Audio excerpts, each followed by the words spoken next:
గురుదేవులు శ్రీ జ్ఞానందగిరి మహారాజ్ గారి పాదపద్మములకు సాష్టాంగ నమస్కారాలు. క్రియాయోగ గురు పరంపరకు, విశ్వ గురు పరంపరకు పాదాభివందనాలు.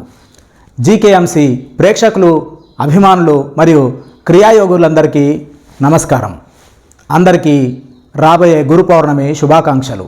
తెలంగాణ రాష్ట్రం నాగర్ కర్నూలు జిల్లా గోవిందాయపల్లి గ్రామంలో గల మన క్రియాయోగ ధ్యాన తపోవనాశ్రమం పూర్తిగా సకల సౌకర్యాలతో సర్వాంగ సుందరంగా పునర్నిర్మించారు. స్త్రీ పురుషులకు వేరువేరుగా విశాలమైన ఉచిత వసతి గదులు మరియు వాష్రూమ్స్ ఏర్పాటు చేశారు. రాబోయే జూలై 10 గురు పౌర్ణమి సందర్భంగా ఆధునిక వసతి సౌకర్యాలతో నిర్మించబడిన ఆశ్రమాన్ని సందర్శించి ఆనాడు ఏర్పాటు చేసిన ప్రత్యేక కార్యక్రమాల్ని తిలకించి గురుదేవుల ఆశీర్వాదాలు పొందడానికి అందరూ వెళుతున్నారు. మేము కూడా వెళుతున్నాం. మీరు కూడా వస్తారు కదూ. జై గురుదేవ్, జై గురుదేవ్, జై గురుదేవ్.